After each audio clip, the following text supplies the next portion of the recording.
అందరికీ నమస్కారం. ఈరోజు మనం ఏఐ ప్రపంచంలోకి ఓ ప్రయాణం చేద్దాం. మన ఇంట్లో ఉండే సింపుల్ థర్మోస్టాట్ నుంచి మొదలుపెట్టి అందరికీ తెలిసిన చాట్ జీపీటీని దాటుకుని సూపర్ ఇంటెలిజెన్స్ దాకా అసలు ఈ ఏఐ ప్రయాణం ఎలా సాగుతుందో ఓ నిచ్చెనలా స్టెప్ బై స్టెప్ చాలా సింపుల్గా తెలుసుకుందాం. ఇంకెందుకు ఆలస్యం, పదండి మొదలు పెడదాం. సరే, ఈ ప్రశ్నతో స్టార్ట్ చేద్దాం. ఒక అలారం ఘడియారానికి చాట్ జీపీటీకి మధ్య తేడా ఏంటి? రెండు టెక్నాలజీనే కదా అనిపించొచ్చు, కానీ ఈ చిన్న ప్రశ్నలోనే అసలు మ్యాటర్ అంతా ఉంది.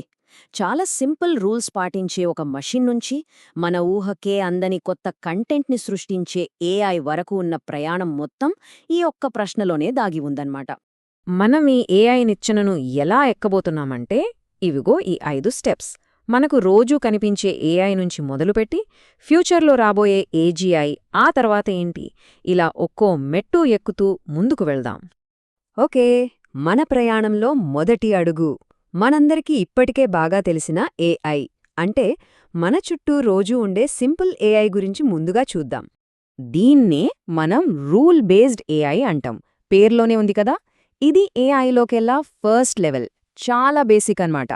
సింపుల్గా చెప్పాలంటే దీని పని ఇఫ్ దెన్, అంటే ఇలా జరిగితే నువ్వలా చెయ్యి అని.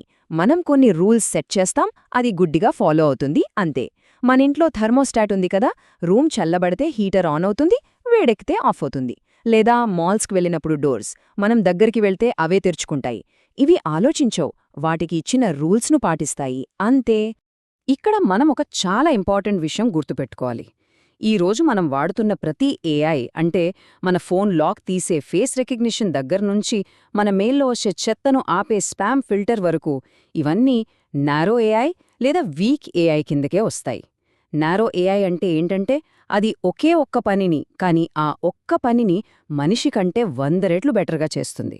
ఉదాహరణకి, ఒకప్పుడు చెస్ వరల్డ్ ఛాంపియన్ గ్యారీ కాస్పరోవ్ను ఓడించిన ఐబిఎం డీప్ బ్లూ ఉంది. అది ఒక నారో ఏఐ. అది చెస్ ఆడటంలో కింగ్. కాని అదే మెషిన్తో ఒక కప్పు కాఫీ పెట్టు అని చెప్పగలమా? చెప్పలేం. దాని పని చెస్ ఆడటం మాత్రమే. రైట్. ఇప్పటిదాకా మనం చూసింది ఒక ఎత్తు. ఇప్పుడు మనం నిచ్చెనలో ఒక పెద్ద జంప్ తీసుకోబోతున్నాం. ఇక్కడ్నించి ఏఐ రూల్స్ ఫాలో అవడం మానేసి తనే కొత్త విషయాలు క్రియేట్ చేయటం మొదలుపెడుతుంది. అవును, మీరు విన్నది కరెక్టే, క్రియేషన్. దీన్నే మనం జెనరేటివ్ ఏఐ అని పిలుస్తాం. అంటే కొత్త కంటెంట్ని జెనరేట్ చేసే ఏఐ. బెస్ట్ ఎగ్జాంపుల్ మనందరికీ తెలిసిన చాట్ జీపీటీ. దీని వెనుక ఒక పెద్ద బ్రెయిన్ ఉంది. దాన్ని లార్జ్ లాంగ్వేజ్ మోడల్ లేదా సింపుల్గా ఎల్ఎల్ఎం అంటారు. ఈ ఎల్ఎల్ఎం ఏం చేసిందంటే, ఇంటర్నెట్లో ఉన్న దాదాపు మొత్తం సమాచారాన్ని, అంటే కోట్లాది పుస్తకాలు, ఆర్టికల్స్, వెబ్సైట్స్ అన్నీ చదివేసింది. ఆ జ్ఞానంతో అది మనకోసం కవితలు రాస్తుంది, మనం అడిగితే ఇమేజ్లు క్రియేట్ చేస్తుంది, ఈమెయిల్స్ రాయడంలో హెల్ప్ చేస్తుంది, చివరికి కంప్యూటర్ కోడ్ కూడా రాసేస్తుంది. అయితే ఈ జనరేటివ్ ఏఐకి ఒక పెద్ద సమస్య ఉంది. అదేంటంటే నాలెడ్జ్ కట్ ఆఫ్. దీన్ని సింపుల్గా అర్థం చేసుకోవాలంటే, ఒక పెద్ద లైబ్రరీలో ఉన్న పుస్తకాలన్నీ చదివేసిన ఒక వ్యక్తిని ఊహించుకోండి. అతనికి ప్రపంచంలో ఉన్న జ్ఞానమంతా ఉంటుంది, కానీ ఆ లైబ్రరీ బయట ఈ క్షణం ఏం జరుగుతోందో అతనికి తెలీదు. ఈ ఎల్ఎల్ఎంలు కూడా అంతే. వాటికి ట్రైనింగ్ అప్పుడిచ్చిన డేటా వరకే తెలుసు. లైవ్గా ఇంటర్నెట్కి కనెక్ట్ అయి సమాచారం తీసుకోలేవు. అందుకే మనం చాట్ జీపీటీని ఈరోజు ఫ్లైట్ టికెట్ రేట్లు చెప్పు అని అడిగితే, నాకు తెలీదు, నా నాలెడ్జ్ 2023 వరకే అని చెప్తుంది. ఇది దాని లిమిటేషన్.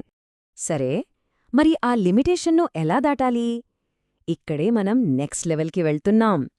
ఇక్కడ ఏఐ కేవలం మాట్లాడటం, క్రియేట్ చేయడమే కాదు, నిజంగా యాక్షన్ తీసుకుంటుంది, పనులు చేయడం మొదలుపెడుతుంది. ఇక్కడే అసలు గేమ్ చేంజ్ అవుతుంది. ఈ అనాలజీనే ఒకసారి చూడండి. ఒక ఎల్ఎల్ఎం అనేది ఒక సూపర్ పవర్ఫుల్ బ్రెయిన్ లాంటిది.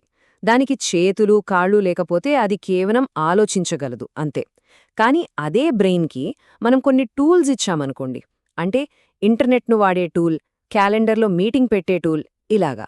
అప్పుడేమవుతుంది? ఆ బ్రెయిన్ నిజంగా పనులు చేయగలుగుతుంది. ఈ టూల్సే ఆ బ్రెయిన్కి చేతులు, కాళ్ళు అన్నమాట. ఇలా ఒక బ్రెయిన్, అంటే ఎల్ఎల్ఎం, దానికి ఇచ్చిన టూల్స్ని వాడుకుంటూ మనకోసం ఒక పనిని పూర్తి చేసే సిస్టమ్ని ఏఐ ఏజెంట్ అని పిలుస్తాం. ఇది మనం చెప్పిన గోల్ని తీసుకుంటుంది, దాన్ని ఎలా పూర్తి చేయాలో ఆలోచిస్తుంది, దానికి తగ్గట్టుగా యాక్షన్ తీసుకుంటుంది.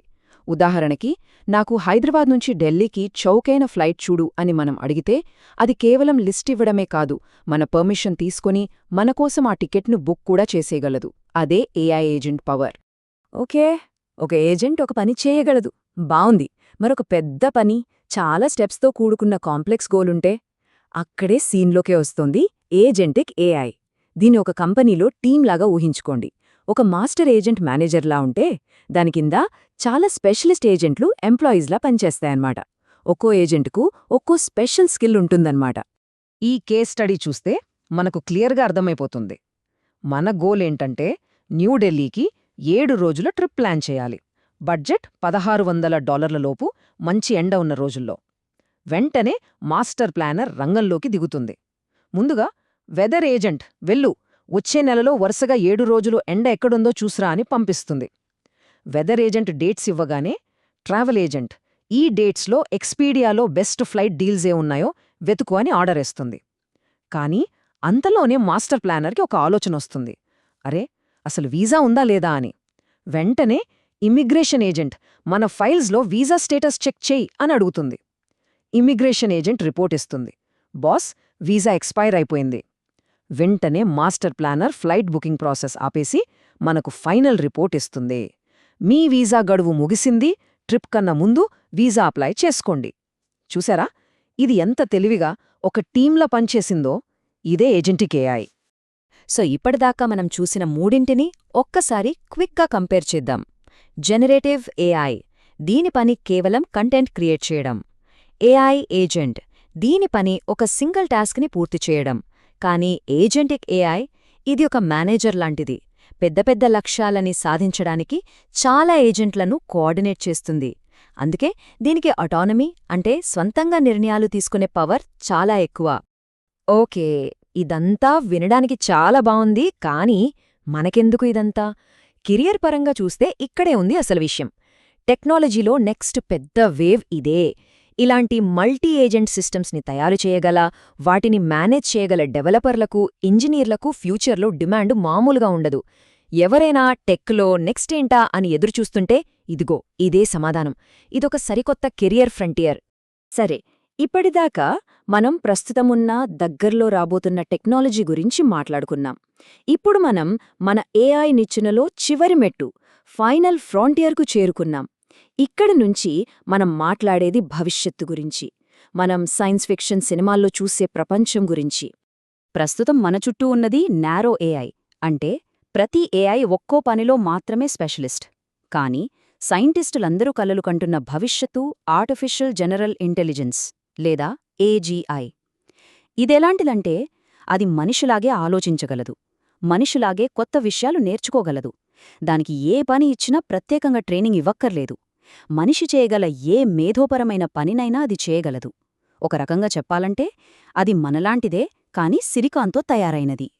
అబ్బా, ఇదంతా ఎప్పుడో 100 ఏళ్ల తర్వాత జరిగేదిలే అని కొట్టిపారేయకండి. ఎందుకంటే ఓపెన్ ఏఐలో పనిచేసిన ఒక మాజీ ఉద్యోగి ఒక షాకింగ్ విషయం చెప్పారు.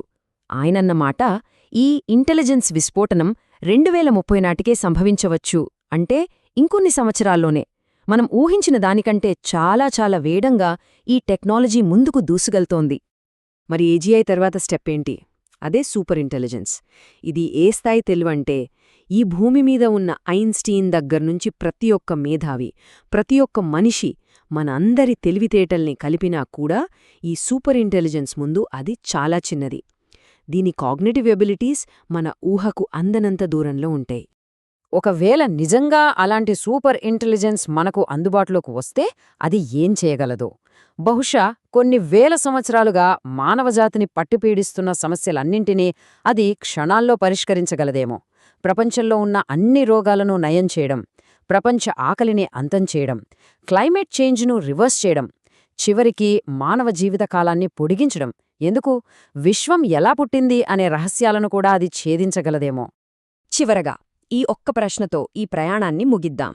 ఒకవేళ ఏఐ అనేది మనందర్నీ కలిపినా, మనకంటే తెలివైనదిగా మారితే అప్పుడేం జరుగుతుంది? మానవజాతి భవిష్యత్తు ఎలా ఉండబోతుంది? అది మనకు మంచి చేస్తుందా, లేక? ఆలోచించాల్సిన విషయమే కదా.